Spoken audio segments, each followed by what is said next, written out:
Bonjour à tous et bienvenue dans ce tutoriel dans lequel nous allons vous montrer un petit hacking, comment faire un petit bandeau défilant ici par exemple comme sur LibreOffice, hein, c'est-à-dire des images qui vont changer automatiquement, voilà, alors que par défaut, eh bien, sur notre ENT de l'Académie de Rouen mais qu'on retrouve dans plusieurs académies, eh bien, on peut avoir une image fixe mais il ne nous propose pas d'avoir un bandeau d'images, voilà.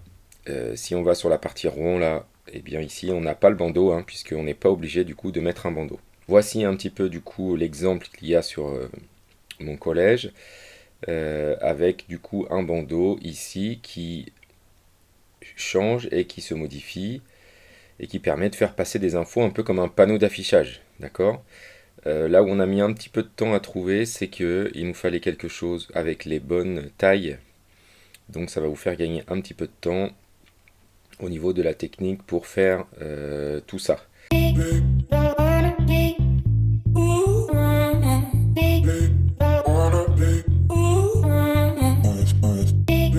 Alors, du coup, première étape, hein, pour créer ça, on va nous partir de Keynote, mais on peut partir d'autres logiciels, hein, comme PowerPoint ou comme LibreOffice. Donc c'est parti, je lance mon petit Keynote et je vais créer un nouveau fichier. Et ensuite, peu importe, alors je vais partir d'un thème blanc, voilà, ici, et je vais l'appeler bandeau haut. Ensuite, c'est là où c'est important, il va falloir choisir une taille de diapositive personnalisée. Et donc, il faut choisir 1398 par 320. Ce sont les seules mesures qu'il va vous falloir pour que ça colle parfaitement. Sinon, vous allez avoir des problèmes au moment où vous allez l'utiliser sur une tablette, sur un téléphone. Du coup, le côté responsive de cette image ne fonctionnera pas. Donc, vous choisissez en largeur 1398 et en hauteur 320. Puis vous cliquez sur OK. Voilà, et là, vous avez du coup hein, l'image, du coup qui va être celle-ci, hein, voilà, qui va être celle-ci. Vous avez exactement la taille de l'image ici. Voilà. Donc, alors je vais en créer plusieurs. Hop, copier. On va dupliquer là des images vierges. On va juste en faire 3 pour le fun. Alors c'est pas très compliqué, hein. Je vais prendre un logo, tac, que je vais coller ici. Et puis ensuite j'ai téléchargé, hop, une petite image, hop, que je vais mettre ici, que je vais agrandir ici. Donc c'est juste un peu de design, hein. Du coup, sur mon image ici, je vais diminuer un petit peu l'opacité, mais je vais la mettre surtout en arrière-plan pour que j'ai le logo de mon collège qui apparaisse. On va se mettre là pour qu'on voit un petit peu mieux. Voilà. Et donc du coup, ensuite, je vais créer un texte par-dessus que je vais mettre en plus grand, hein, parce que là, c'est un petit peu petit. Et je vais choisir du coup une police qui me plaît bien. Voilà, et je vais la mettre en 80 par exemple. Je vais mettre collège le CED contre le. Voilà par exemple. Et donc je vais le mettre plutôt en noir. Voilà, pour que ça apparaisse ici. Ensuite, je vais créer une deuxième diapo où je vais du coup, hop, mettre aussi mon petit logo. Et je vais rajouter un petit texte. Tac. Que j'avais déjà préparé, hein, labellisé, et du coup je vais aller chercher dans mes images ici, et donc on va annoncer la labellisation qui commence à dater un petit peu, hein, de génération 2024, voilà, et puis on va ajouter une petite image ici que l'on va réduire, et une autre ici que l'on va réduire. Voilà, donc après en termes de design, tout ça c'est un peu vous qui voyez ce que vous voulez faire. Bien sûr, il n'y a aucune obligation, mais je vais juste essayer de faire quelque chose d'un petit peu sympa. Donc on va dire que le logo il est déjà arrivé, et que ici dans les actions, dans une entrée, je vais avoir une action de rotation et de jaillissement, et je vais mettre aussi un effet jaillissement sur celui-là. Voilà. Pour ceux qui connaissent pas bien, ici j'ai en bas à droite ordre des positions. Et donc du coup, hop, je veux que tout s'enchaîne.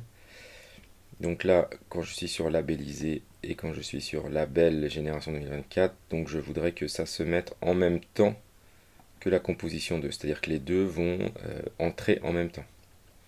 Voilà, je peux faire aperçu pour voir ce que ça va donner. Le logo va tourner et les deux vont apparaître en même temps. Voilà. Et ensuite, dans les logos là, je prends le logo du dessous et je vais lui rajouter un toupie. Et sur celui du dessus, je vais lui rajouter aussi un toupie. Voilà. Mais surtout, ce qui m'intéresse, c'est celui d'en dessous, de faire une sortie toupie. Voilà, c'est juste pour faire un petit effet qui est sympa. Donc, je vais vous le montrer. Et donc, dans l'ordre de la composition, il va rentrer en toupie, il va sortir en toupie, et juste en même temps, avec un tout petit décalage. Alors, c'est avec la composition 5. Donc, les deux, je voudrais qu'ils tournent pour que l'un fasse semblant de remplacer l'autre. Voilà. Donc ça va rentrer, on va remontrer aperçu, ça va rentrer, hop, et voilà, et l'un va remplacer l'autre, ça fait un petit effet sympa. Et puis la troisième, voilà, hop, je vais carrément importer quelque chose que j'avais déjà fait. Et donc c'est juste quelque chose qui va descendre. Voilà. Et donc, alors si je fais ça et que je mets en play, hein, hop, on a un petit peu l'animation. Donc là, il me manque sur mon titre, hop, un petit effet balayage. En entrée plutôt, un petit effet balayage, voilà. Mais surtout, ce qu'il manque, c'est une transition entre les diapos. D'accord? Donc, hop, je vais ici sur transition et je vais ajouter un effet. Donc, d'abord, il faut que je sélectionne à gauche ma diapo, hein, et ensuite, je fais une petite transition. Donc, hop, quand on fait ça, on a les différentes transitions possibles. Chute avant, et là, ça nous montre l'autre. Balayage, voilà. Donc il y a plein de transitions possibles, hein. Glisser entrant, ça ressemble beaucoup à ce qu'on a vu sur le site de LibreOffice, donc on va mettre ça, glisser entrant. Hop, voilà, donc ça c'est bon. Et donc sur les autres diapositives, on va mettre la même chose, un glisser entrant.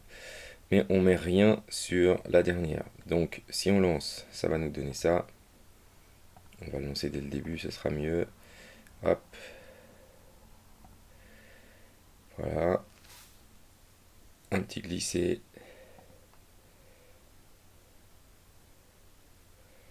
Voilà. Et voilà, c'est parfait. Donc je crois qu'il y a un glisser entrant qui est pas bon là. Voilà, c'est de marquer balayage à la place de glisser entrant. Hop, et voilà, ça va remplacer au fur et à mesure. Et l'objectif, c'est que ça tourne en boucle. Donc là, l'astuce, c'est que si on veut que ça apparaisse ici, eh bien, il faut que ce soit en GIF en fait. Voilà, il faut qu'on arrive à le transformer en GIF. Le problème, c'est que regardez, quand on fait un export ici en GIF animé, c'est ce qu'il faudrait qu'on fasse. Eh bien, on n'arrive pas à avoir la taille exacte. Alors, si vous faites ça, je vais vous le faire. Hop, si vous faites ça, bandeau au GIF 2, hop, eh bien ça ne va pas bien fonctionner. Regardez, je vais vous montrer. Donc ici, il faut que je me connecte en tant qu'administrateur. Une fois que je suis connecté en tant qu'administrateur, je vais aller dans Publication et Gestion de la page d'accueil. Et ici, donc j'ai plusieurs possibilités, hein. Je vais me mettre ici sur le panneau principal, je vais faire Modifier. Et ici, vous avez vu, j'ai laissé activer à la une. Si je ne veux pas, comme sur le site de Rouen, là, je désactive là. Mais si je le laisse activer, je fais configurer. Et là, je vais supprimer le bandeau qui existe déjà pour en rajouter un. Donc je peux le faire glisser ou je peux aller le chercher. Voilà, il est là. Et je vais aller le chercher. Alors je vais le mettre en fonction, hein, pour vous montrer ce que ça peut donner. De la même manière, on pourrait imaginer que ce fichier-là glisse vers un lien. Hein, c'est-à-dire quand je clique dessus, j'ai un lien. Donc si je fais prévisualiser, voilà, regardez ce que ça me donne en fait. Voilà. Alors là j'ai le lien pour cliquer, mais ça c'est pas quelque chose qui nous intéresse parce que du coup ça va changer. Et vous avez vu que là le logo il est trop petit. Voilà, là il devient bien, mais quand on agrandit, on agrandit. Les proportions sont bonnes, mais ça nous donne pas ce qu'on avait voulu, c'est-à-dire avoir quelque chose responsive, hein, qui s'adapte partout. Voilà, donc ça nous plaît pas. Donc on ne va pas faire ça, on va utiliser une autre solution. Donc c'est quoi la solution? Fichier extraire sous forme de vidéo. Et donc là du coup je vais pouvoir choisir la taille exacte, donc 1398 par 320. D'accord? Donc on veut tout. Et on veut passer à la diapo suivante au bout d'une seconde. Voilà, on met une seconde et une seconde partout. On fait suivant. Et là du coup, il va nous créer une vidéo, hop, que je vais remplacer, qui va nous faire notre petit diaporama. Alors, qu'est-ce que ça donne? Ça donne ça. Voilà. Ensuite, ça glisse sur le côté gauche.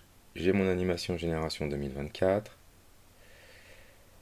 Et ensuite, j'ai retrouvé nous sur YouTube. Voilà.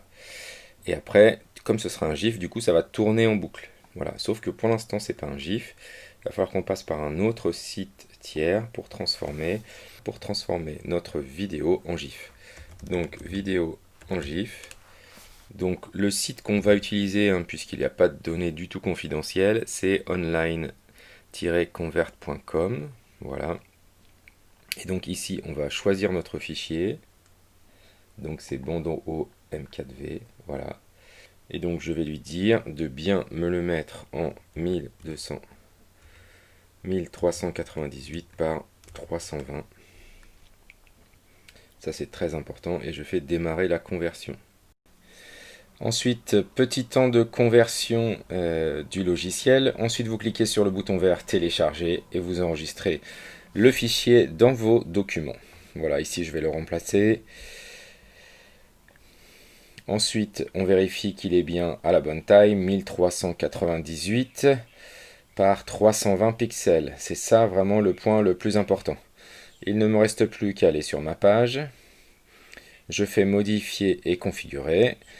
Vous supprimez celui qui existait déjà, si vous l'avez déjà créé, hein. Je prends le bandeau test 2. Je déclique à droite le lien à droite, puisque je ne veux pas qu'il aille vers un article en particulier. Puis, je peux refaire prévisualiser.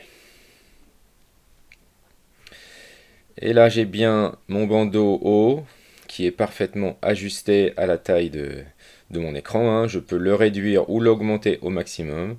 Et le design est juste parfait.